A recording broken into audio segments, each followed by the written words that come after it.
Welcome. This is Anthony Nayagan, and your host for Becoming Impactful. It's a podcast during which we meet people, some of the greatest minds, and we have a conversation with them. Okay, that's really what becoming impactful is all about. We try to kind of uh, hear them talk about how they evolved and all sorts of things. In other words, it's an effort to get to know them, during a conversation. Okay, that's what this is. So, our today's guest, he's a fascinating gentleman. His name is Alok Rai, and let me kind of briefly introduce Alok to you. See, Alok Rai is the co-founder and the CEO of Dumroo.ai. It's an innovative AI-powered educational platform. Well, with the background in edtech innovation, Alok is dedicated to revolutionizing education by providing cutting-edge AI tools that empowers the teachers, engage the students, and create personalized learning experiences that adapt to individual needs.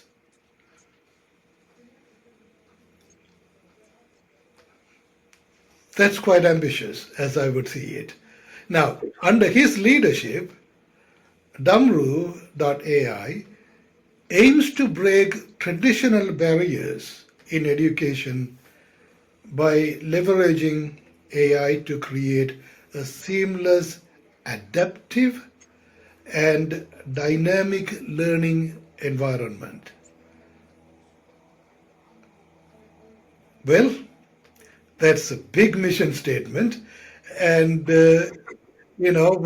when this comes to materialize, when this comes to fruition, you and I know that our education system is going to go through incredible transformations.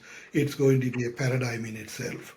All right, with that in mind, um, let's get to know Alok as a person, okay? And so I'm going to ask you the first question, okay? This is um, something I hope you will answer, okay? I see every idea having a soul. Okay? In other words, the Vedanta says creativity is when an unmanifest evolving into a manifested reality. That's what creation is. So, when I'm saying soul, soul is that unmanifest within us. So, I'm going to ask you a question. Can you share the spiritual or philosophical insight that led to the founding of this AI company, Dumroo.ai? Not just as a business opportunity, but the deeper calling you responded to. Do you want to give it a shot? What is that? What is that insight like? I mean, what was that unmanifested like? That's really what I'm asking. Okay, that's a big one, Anthony, and thanks for the introduction. Quickly for our audience, my name is Alok Rai. I'm the co-founder and CEO of Dumroo.ai. And Anthony, to answer your question, I think when we are passing or living our life and going through this world, there are certain experiences, certain decisions that you take in life that ultimately leads you to where you are today. Yeah. And when you and sometimes Like you need to take a pause and really to see that how did you get there? And Yeah. what I believed throughout my life is to listen to my intuition. Like I always had this thing. I will listen to the data and the all the facts, but ultimately I will always make a decision based on what my intuition says, what my gut says. So um, the one thing that what comes naturally to me, or which I really enjoy, is sharing knowledge. So whatever I learn, my and when I talk to somebody, I always want to like just share. Like I don't like to hold back. Some people like to hold back. I like to share, and that gives me a lot of pleasure in like that satisfaction that I'm able to add value to somebody's life. And I think that with the help of this, with the AI invention, it's like manifestation of that thought that now not only I can help one or two people that I talk to or meet in general, I can help like millions of people with the invention of AI. And what I mean by that, and again, I'm it's not a short answer. It's like I have to go deep into where it is coming from. Yeah. So helping somebody is not like giving them factual information. All right, how do I do this thing? Here are the steps to do it. That's not the way I think you can help anybody or share knowledge. It's really like connecting with that person on the other side, understanding what they're feeling, understanding their subconscious in a way beyond what they are talking, beyond what they're saying. Because sometimes people say a certain thing, but they mean something else, or they can't even present that in the right words. So how can you connect with them subconsciously and by taking some clues in how they're talking to you, understanding them better, and just listen, and then apply the knowledge that you have, and then give them the like help, try to give them either help them out or share your knowledge with them. Now take let, Well, let's go on. yes, Go on. let's I'm take listening. that to the current situation that we are in terms of learning in general. It has been a one-way street for a long time. What I mean by that, there is a teacher and there is a student. Teacher is speaking and sharing the knowledge, and student is listening. Now, it doesn't really it's difficult for a teacher to take into consideration that what is the student going through right now? Is he open for knowledge? Or every student is different. The way they accept or the knowledge is different for each student. And it's difficult for a teacher to know every student at that level, or they know them the students, but connect with them every day at that level. It's just a capacity issue. It's just not possible today. Yeah. That's why some parents would hire private tutors that can able to connect with them. But you know what? Which students have the best result or grow or have are doing the best in education or in general in life? Where parents are involved with the student. Why? Because parents are able to connect with the student. They know their child really well, and they're able to bridge that gap. Yeah. Well, So, Alok, if I were to reflect, on your product and things like that, I think what you are doing is incredible. Look, you and I know that the education system as we have it right now, it is, uh, it's just, we kind of put every student in a generalized stereotype. But we are not created that way. We are created very uniquely. You and I are very different. We are created very different. Unless there is an education system, that identifies the student on a personal level and how that student is put together. and then help that student to grow. It is a challenge that you know no country, no education system has achieved in the last couple of thousand years, or even more than that. You see, it has been happening in the Gurukula, where the Guru actually knows the student and it is a one on one education, interaction. That is different. You see, that's how we have been doing back in India. It's a one on one student and the disciple guru relationship, where the disciple is perceived as someone who is extremely unique and created very differently than everyone else. You see, and then cater an education system to that person. If you're since you're AI and since your system is doing that, you see, it really does not require any more any further explanation of the power of it. It is powerful. It can transform the whole system of education, and that's the power behind it.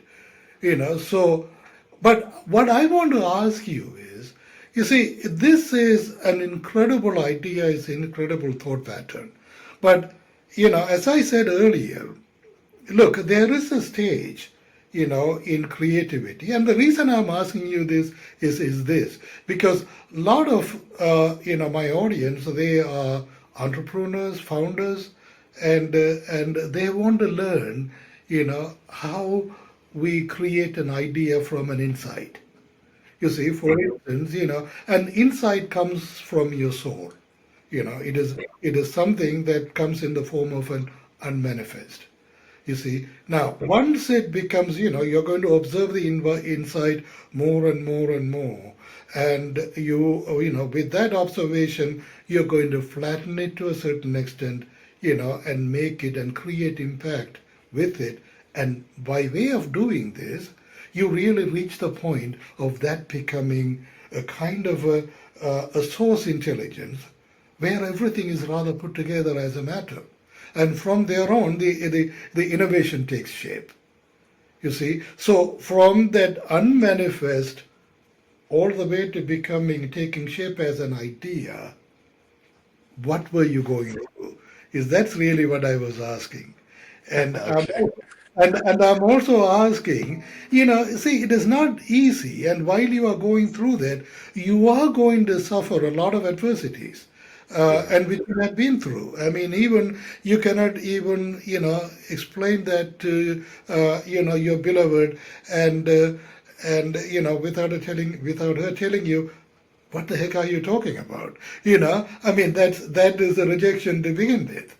You see, now you need to go back and put that back in shape again. So you observe it and you bring it back into an order, and make it more manifesting. So this is going to go through a lot of shaping before it becomes an idea. You can take it to your engineers and say, "Well, I have this. What are you going to do? How are you going to do this?" Before even getting into an investor, well, this is what it is. See, now the idea is much more consolidated, you know, and your peers are buying it. Now it's a matter of what do you do to take it to the next step. So I'm talking about the whole process from idea to convincing your peers, and in the process of how your idea took shape. That's what I'm asking. That is what I mean by, every idea having a soul. Yeah. Do you want to Um, tackle it? yes, let's give it a try. Okay. It's easy for me to talk about the technology, the problems, the problem solving solution, but going into Yeah. the deeper level, it requires more thinking and sitting down with yourself, which I don't Yeah. really get much time these days because I'm in that building phase right now, right? But of course, I'm helping So, you, and you will get there. So don't so, worry about so it. you're like peeling the onion right now, layers of onion with me, to Yeah. go to the core of like what where it came from. Yeah. So as I said, that there are many things, Anthony, and that's the reason why it gets difficult to like pinpoint that it was there like a one moment which led to this invention, this ideation Yeah. and manifestation of that idea. So Mm-hmm. let me try to answer that by telling you my journey so far. Mm-hmm. So um, going back to, I come from a family which is very focused on education and learning. Mm-hmm. But I was blessed that, even though they showed me the importance of education, they still Mm-hmm. gave me the freedom and flexibility to explore my my own self. So, Mm-hmm. if I wanted to go in a different direction, I wanted to explore sports or music or just a different stream of like knowledge or creativity, they let me do that. It was not like just do like science and math, and typically that's what we see in our families back in India. Mm-hmm. Mm-hmm. So going forward, I did my bachelor's in civil engineering. So I was a science Mm-hmm. student, went for civil because I was fascinated by these building dams and high-rise buildings and roadways and all that. And then towards the end of that journey, I built a software um, to design a bridge in the Mm-hmm. final year of my engineering, Mm-hmm. and that gave me that basically made me think that this is the future. It's not just like doing it the way it has been done for last 100 years. Everything is changing now with the invention of computers. And when I saw that live, that it would take engineers days to design a dam. With that computer program, it was done in like 5 minutes with all the Yeah. drawings and everything. And that basically, when I decided I want to go into computer science. So I came to US, I did my master's in computer science, which changed it completely. Right. And then guess what? I went from master's in computer science. I wanted to be a coder, a developer, but I Uh-huh. went in from there, I went into finance. Okay. Right? And I had no Yeah. knowledge of finance. I learned everything on the job. And Uh-huh. and what I learned, I went through many different things. The one thing I was good at is always going, like taking my own idea, presenting it to my seniors, and convincing them that we need to do this thing. Yeah. So I was you can say good in sales and convincing my everybody that this is the really great idea and let's do it. And and with the passion that I drove it for next 18 months, I was able to show them the real manifestation of that idea. So I did that many times in my career for the first 17 years of my life Mm-hmm. in finance. But then Mm-hmm. um, when I was done, again there was a point of a time in my life where I wanted to kind of focus on education, give back to the community, and it started with the volunteering work with the school systems. So I would Mm-hmm. go to the school, help them out with what I was good at is like designing a solution or helping them with strategizing that how can they modernize their school system. And it led to building another company that we had. It's called Sunshine Education, which was really help again, that became formal and it grew organically. Like we didn't expect it. We were just doing it as a hobby in the beginning, but it grew much bigger because schools saw the value in that, and they started calling us for pretty much any problem that they have in the school. So now that experience gave me an insight into the school system, and what I saw was we were working with teachers, we were working with principals, we were working with the school district leadership, and what I found was that I found a lot of inefficiencies. And it was not by people, it was by the system, by the way the things are set up in a lot of these schools, like school district. Uh, Mm-hmm. each school district was using anywhere from 6 to 15 different ad tech platforms. Mm-hmm. The problem was all the ad tech platforms were great in doing what they were built for. But Mm-hmm. what they were not good at was talking to each other. They were disjointed. They still are disjointed. Mm-hmm. And what I realized was that in the reason why they were brought in for was to basically help the teacher to help students or help the admin to help the school because they can Mm-hmm. provide them the data that okay, where can I help my students? What programs can I bring in? And that was not happening. Why? Because there was siloed intelligence in those vertical platforms. And what I felt was that in order for them to be useful, it needs to bring into the shared knowledge model. That information needs to be available in real time, because that's what we did in finance, right? We were doing this thing where when a trade comes in, they will be like, it will listen to 20 different databases. It will listen to 10 different exchanges across the world, find the best pricing. And all those things were happening in like matter of nanosecond, 15 years ago. And I come Yeah. to education. I'm like, this is, this is too outdated. This needs to be this needs to change. Yeah. So that's where the idea of Dumroo came into picture. The first thought was that I want to bring all this information, which is like right now siloed in different edtech platform, bring that at one place, create a shared knowledge base, because that shared intelligence is much more powerful than siloed intelligence in those edtech platforms. Yeah. Okay. Let me just branch into another question. See, right now we are witnessing not just a technological shift, but even a shift in how we think and how we work and how we operate with the emergence of AI. In the next 5 to 10 years, well, let's not talk about 10 years, let's talk about 5 years. How do you envision AI is reshaping the human experience? Not just industries. I'm talking about human experience. Because right now there is a lot of apprehension. There is a lot of fear.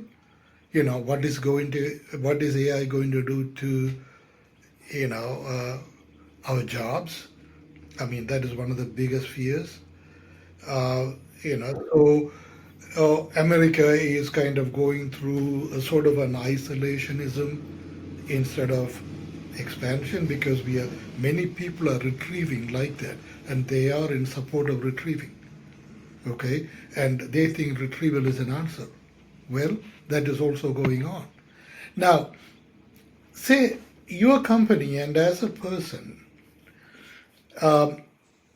how would you position as a conscious participant? When I say conscious participant, a conscious participant can be a creator and a disruptor. Okay, so as a conscious participant in this transformation, in this paradigm, being a creative, um, participant rather than a reactive disruptor. How do you see yourself? So, um, in the next 5 to 10 years, this it what's going to happen is that A- AI is going to be in part of our life in every form, like the way we had internet, like which is part of our life, our appliances, our entertainment, our education, everywhere. Um, Even our each of driving. our driving, yes, driving. Um, but I think the most impactful part, which is different than the previous evolution of the technology, the internet, is that for the first time, we have a tech that is really good at um, understanding pattern at each person's um, and each person level. And when I say pattern, the this is where when an AI is interacting with the person, it's analyzing so many different things about the facial expression, about the tone of the voice, about and has the knowledge of the previous interactions, and is able to in real time, able to not only give you empirical information or factual information, is it know it can relate to you. It can give you much more powerful insight in yourself as well. Imagine this Mm. thing, how difficult it is to reflect with yourself. Get you to sit down and think about it. How many times have you seen people say you should do what you're good at? And how do you find what you're good at? Ask people who you interact with most. Five people who work you interact with most. Ask them what Yeah. you're good at because you can find out yourself. Yeah. Now imagine that if you have an AI companion that you're interacting with every day, Yes. that companion would know what you're good at just by interacting with you. It will Yeah. know that what makes you happy Yes. and what lightens up your eyes when you talk about certain things. What is achievement you did? What activity did you do that made you feel happy? So Mm. I think that is where the true value of artificial intelligence is not crunching data. We have been doing that for many years with data engineering, data science, but Mm. now we are able to incorporate to a certain level emotional factor of a human being as well and Exactly. go to the Yeah. subconscious level of the human being and Yeah. able to give them present them information with the emotional factor built into it. I think that's going to be very different in next 5 to 10 years compared to last 20 years. Yeah, yeah, I agree with you 100%. That is pretty much what I also talk about, in my coachings and all of that, and in my seminars about conscious systems. In other words, the next AI is about, you know, building systems that are emotionally responsive, consciously aware, systems that know their customers on a one-on-one basis. The people who are using the AI at a personal level. That is conscious systems, and that is what I think you are talking about. Which is really nice. That's a great vision.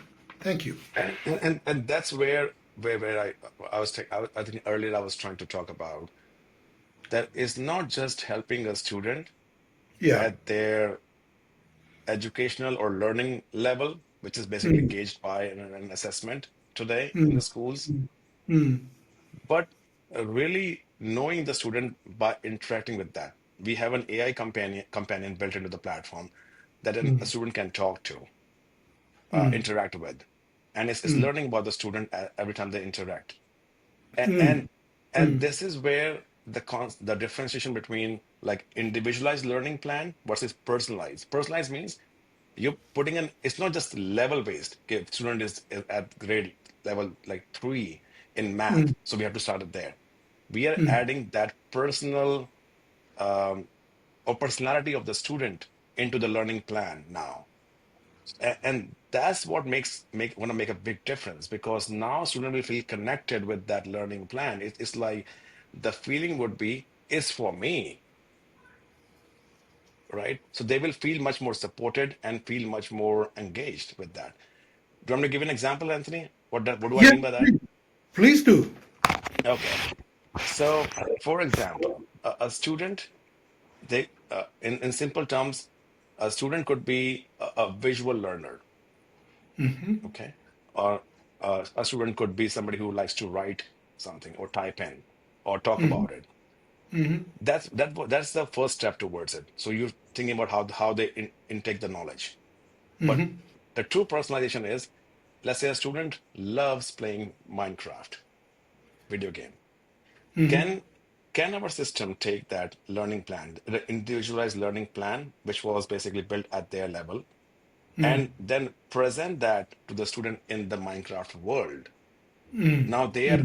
they are familiar with that world. They understand the terminology. They understand blocks and mining and diamond sword.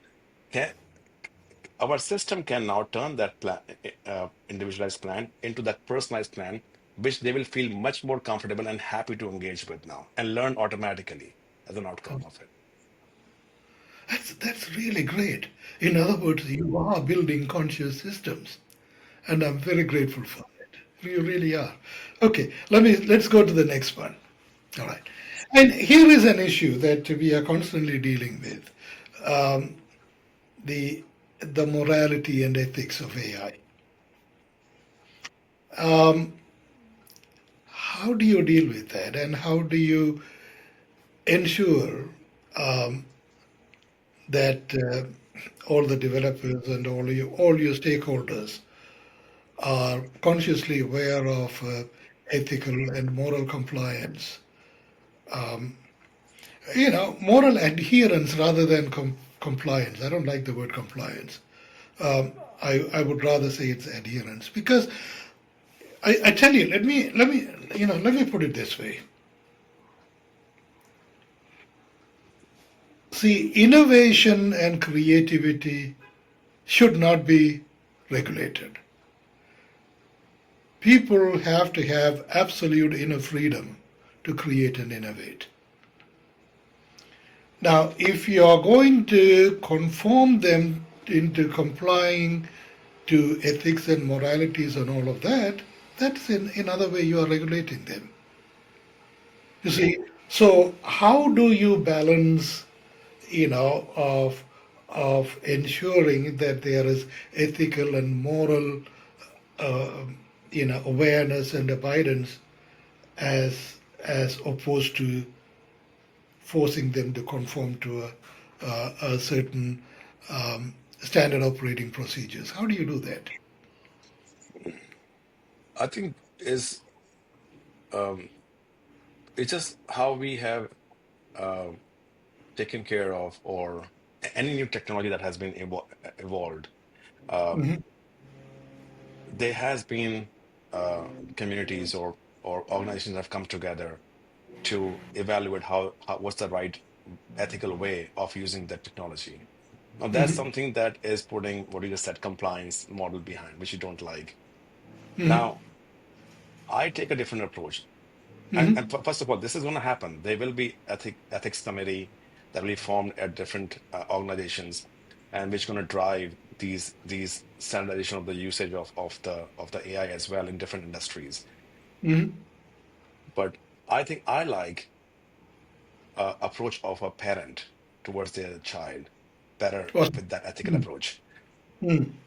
Parents know they cannot control access to social media or internet through their Mm. children. They're going to get access to that or any technology from Mm. the very beginning of the time.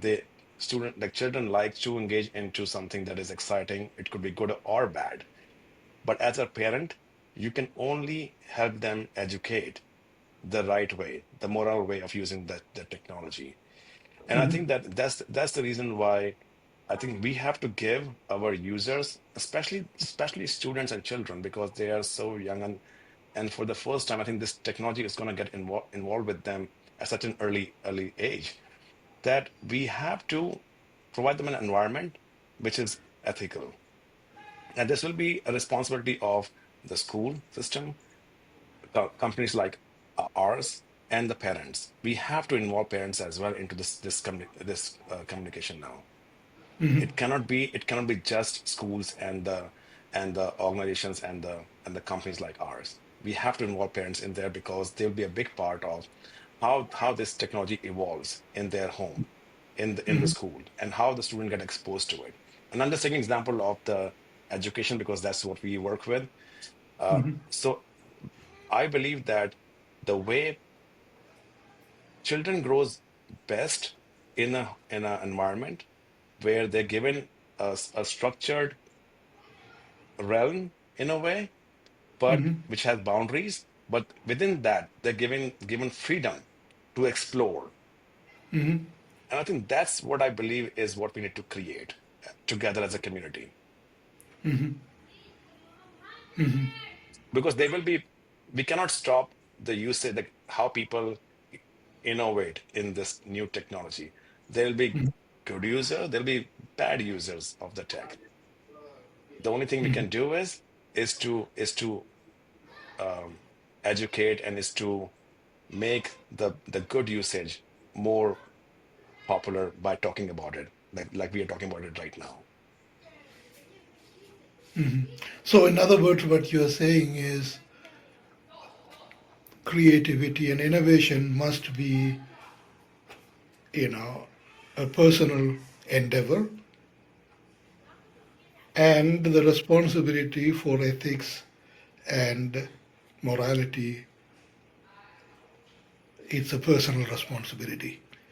But you want to give them the freedom to exercise their personal freedom and uh, how they express their freedom in terms of innovation and creation. That's awesome. Thank you.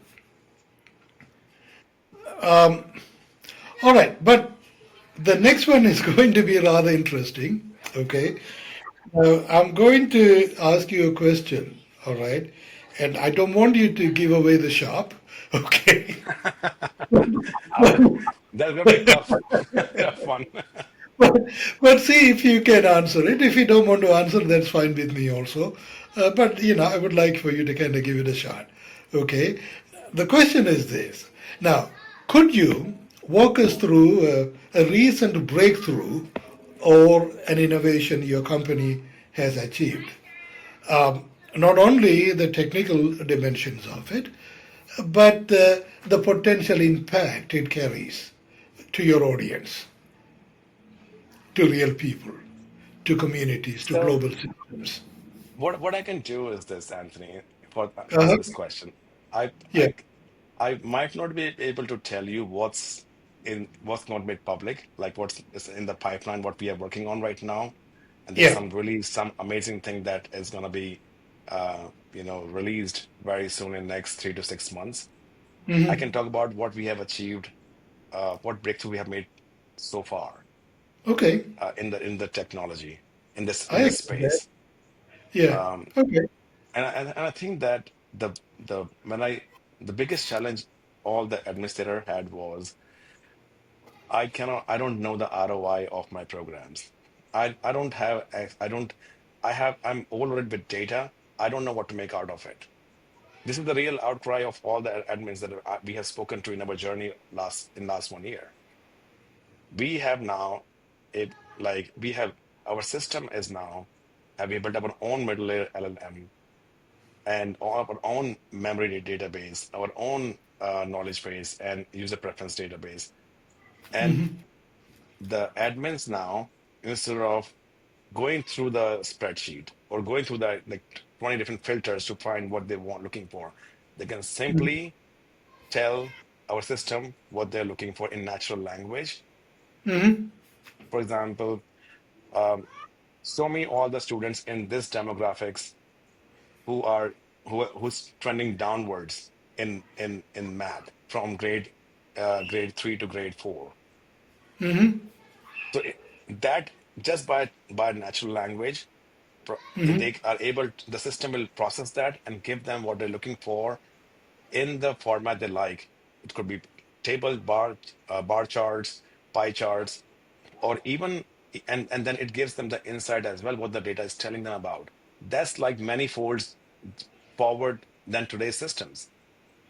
So that's one breakthrough I think we have made, which has been a problem for a very long time in the education field.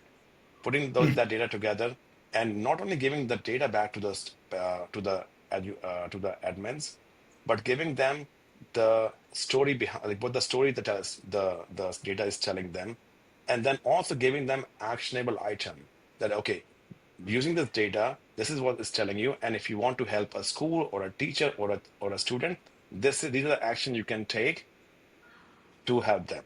This is many folds ahead, and this is done in minutes now, Anthony. Not like the way it's done until today, which is like they have to run a report in every system on Yeah. a monthly or a weekly basis. It Yeah. runs over the weekend and or an hour. They get Excel's back, and it's just that data is just unusable right now. Yeah. Yeah. It Trust me. is. Yeah. So, Yeah. so, so that's for the admin part. For the teacher side, it's just the personalization I spoke about. Like having that personalization, that teacher has the power now for the first time in the history of education. It was only done by private tutors so far, but now it's pretty much like private tutoring in school in the classroom now. Teacher generates a group lesson plan, which can be now differentiated at different tier level, tier one, tier two, tier three. But that's okay. But what amazing is, that it can be individualized and then personalized at every student level, and a class teacher can do that now. That's awesome. That's awesome. Um, I have one more question to ask you. But before asking the questions, I let me kind of tell you. See, in this audience, there are quite a few people who are entrepreneurs,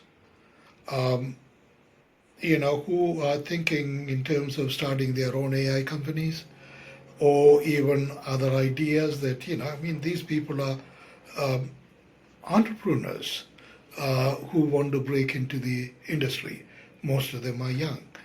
And so, what I'm going to ask you is going back to my first question, the soul of a leader. Okay?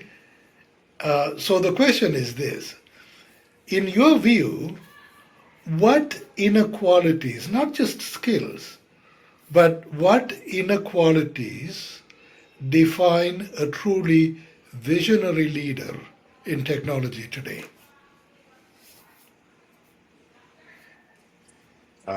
Okay. Um, there are many characteristics. It's not just one trait in a person that defines a good leader. I think I think you need to be brave enough to to go against the uh, norm and create and build something which is disruptive in the market. I believe that, and I like to tell people that don't just try to look for the low-hanging fruit. Let's just build a wrapper around ChatGPT and make an image generator. That's not the direction we went with. We could have. We said that if AI, like, what problem can we solve with AI? That's the number one step. But then ultimately, why do you want to do this thing? Why does it matter to you? I think most people give up on the journey to entrepreneurship because they the what they're building doesn't truly connect with their own inner self or their own philosophy. It needs the problem that they're solving or what they're building, it needs to mean something to them. And they need to have passion for that field, like genuinely. So if you're just doing some work for making quick buck because there's an opportunity in the market, um, it's a very difficult journey. I would say then if you're just doing it for quick money, rather try your luck in the stock market. Like entrepreneurship is a hard journey. You need to be extremely persistent. You need to be a problem solver at every step. You should be ready to pivot. If you see that you need to change the direction of your product or your service or what you're building, because what you thought initially, it it needs to be readjusted. It doesn't really value in there's no value in the market for that. So uh, and and and just persisting through all the challenges that come across to you, financial challenges. You're going to have people who join your company and leave you.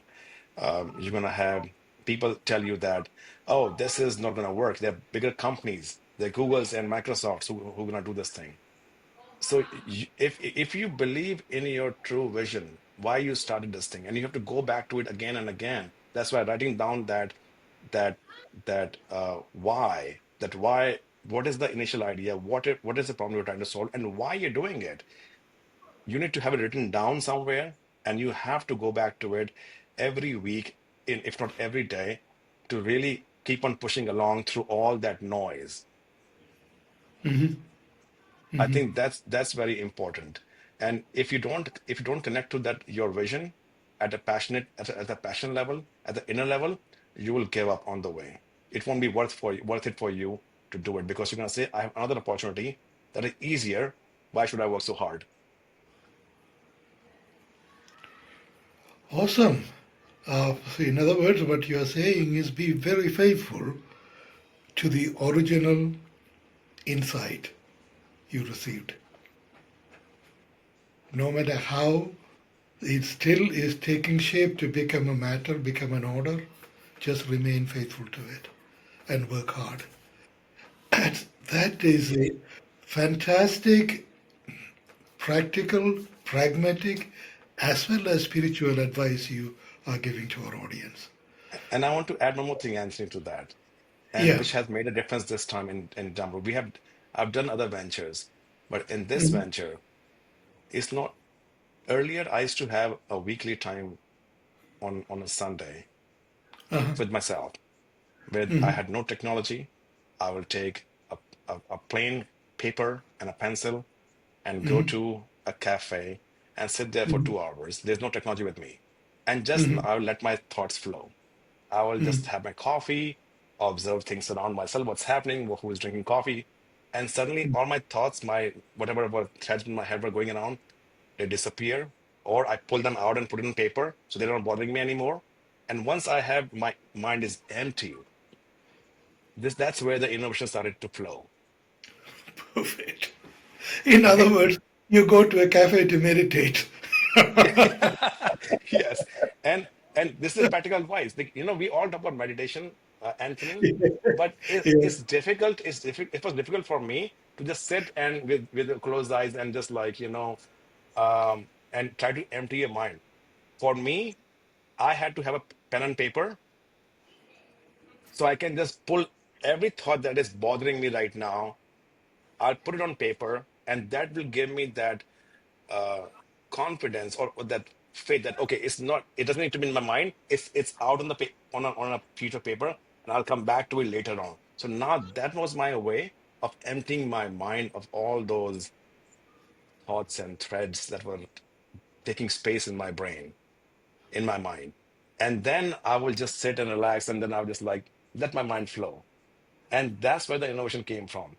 In case of Dumroo, I made that a daily habit, daily, every single day. And it's just difficult because when you're busy in delivering every day, it's like finding that time for yourself.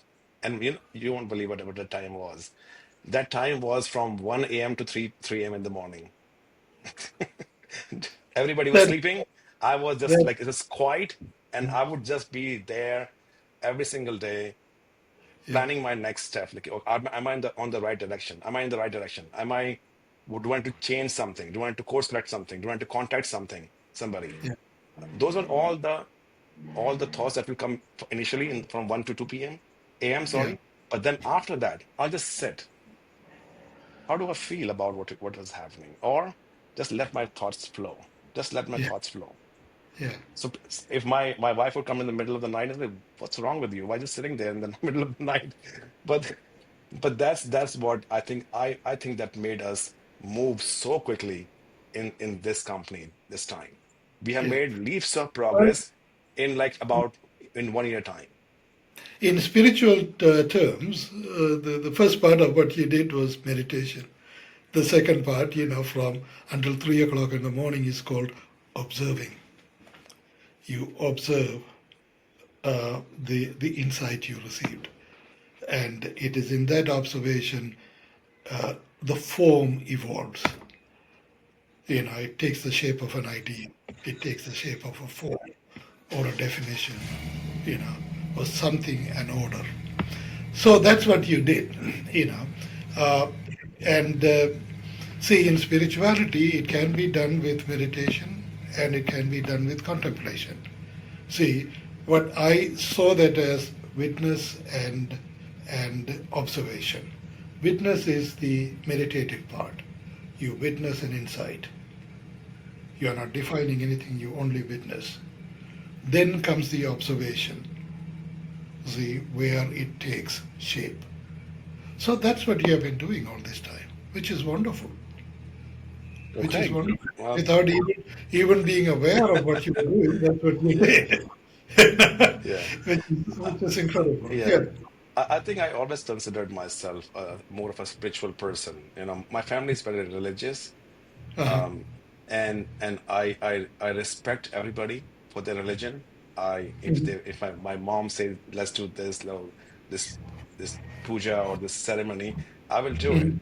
But Mhm. I myself always considered myself a very spiritual person, which means I like to connect to that, whatever you call that, universe, Yeah. energy around you, Yeah. God, Hmm.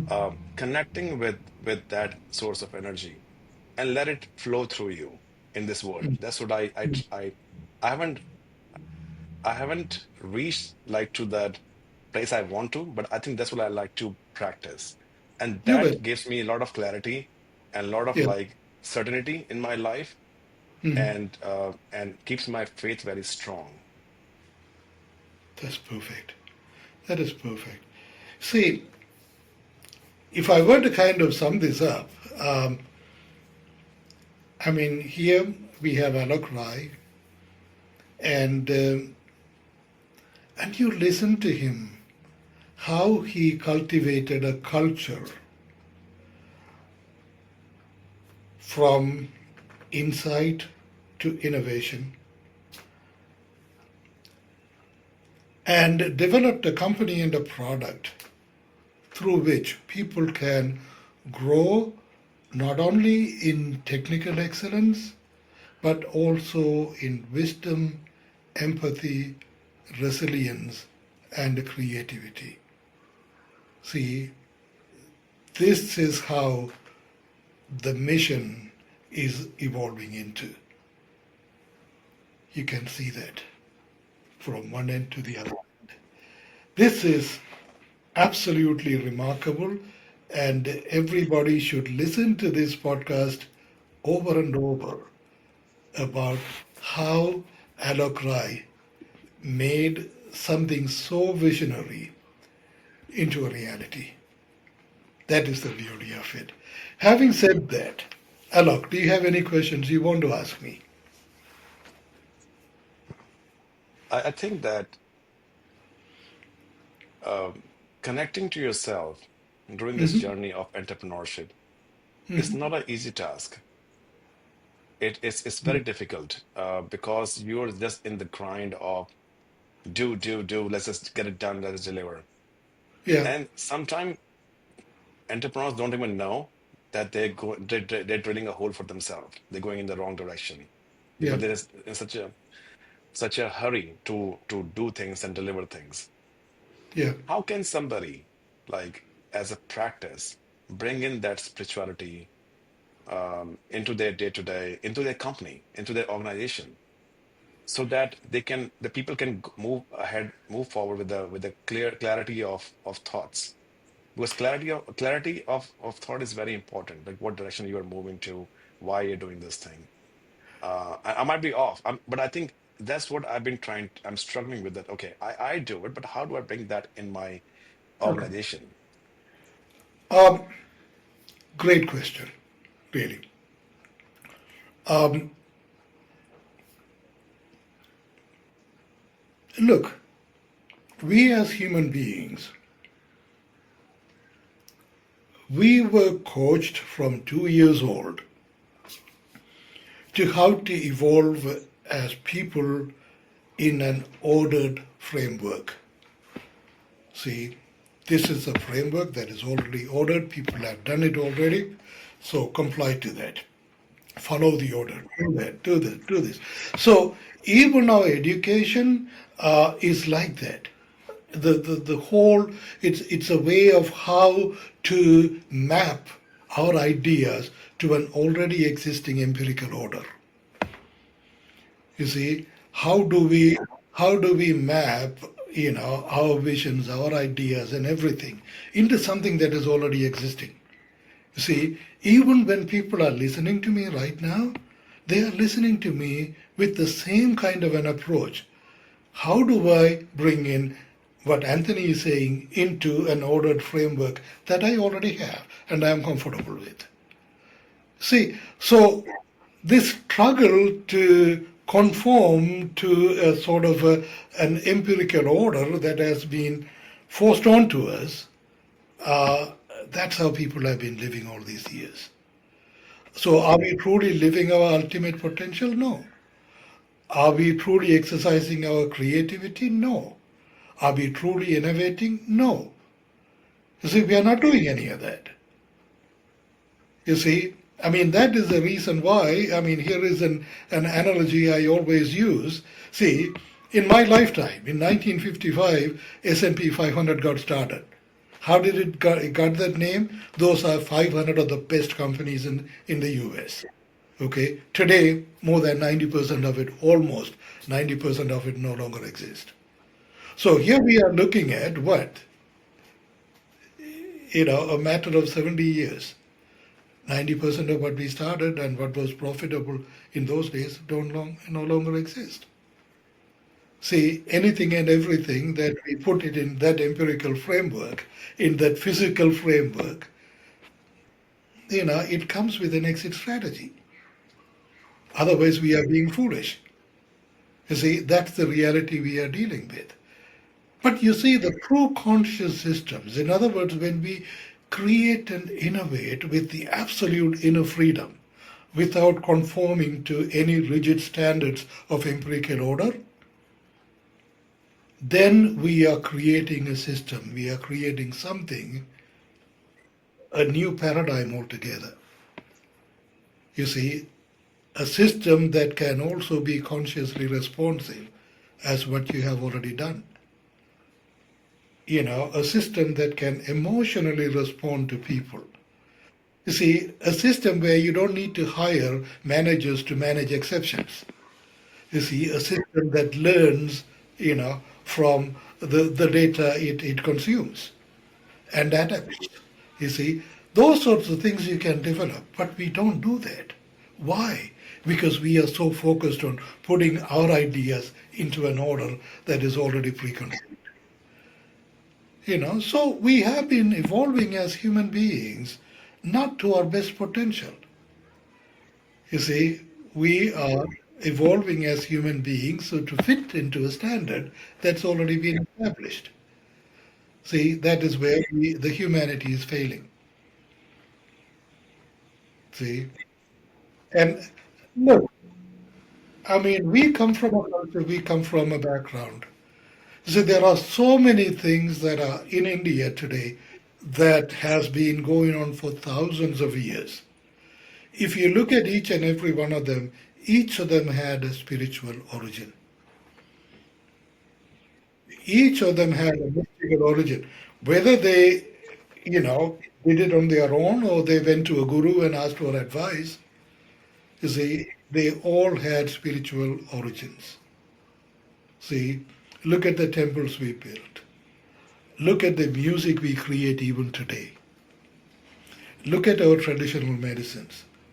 Look at some of the technologies that had never changed in thousands of years, like silk weaving. It's still the same. We haven't changed a thing, but it is evolving. It is evolving, but we don't have to change anything. It is self evolving. I mean, look at the temples we built. You see, and some of them includes, engineering marvels. It's that's not even possible even with today's technology. You see, all of these had spiritual origins. You had a fantastic origin. Whether you were aware of it or not, you naturally folded yourself into it. Stay faithful to that. And Thank you're you. going to be you're most Yes. welcome. Yeah. Yeah. And I think that I will continue to, as I move on this journey of um, spirituality and then inner learning, Mhm. I want to bring that culture to my company as well.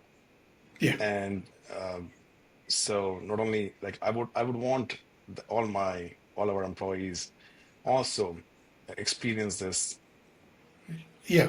Yeah. clarity and bliss It's in a way it, along the journey so they can, yeah. yeah. It's not just that. I mean, look, it needs to reach out to everybody it touches.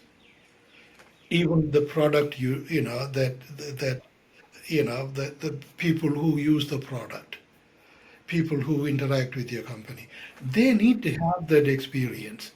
Because mind you, when you are building conscious systems, okay, at the top level, in other words, the highest plane of all in a conscious system is spiritual enlightenment. So could your product and service and your company reach that point of spiritual enlightenment? Absolutely yes. You see, so everybody who interacts with this company and with the products, with everything, they have a chance to realize it themselves because enlightenment is prolific. It cannot stay with me. It always wants to get out of me. Especially as a secular. If I'm a religious person, I want to kind of live a life in an ashram somewhere, in a monastery. That's different. That's different. But as somebody who is integral to the society and everything, you will notice that it really wants to get out of me all the time, so badly. So enlightenment is contagious. See, so when you build a company or when you build products, when you build a team of people, who are being enlightened, they are just as prolific themselves. They are just as contagious. Okay? And so, I mean, it is not, beginning or an end of a journey. It's a journey that is very, very contagious. See? So, Great. so, even the people who are your customers, Hmm. your clients and everybody, you know, they are going to have the realization also. That is the power of conscious systems.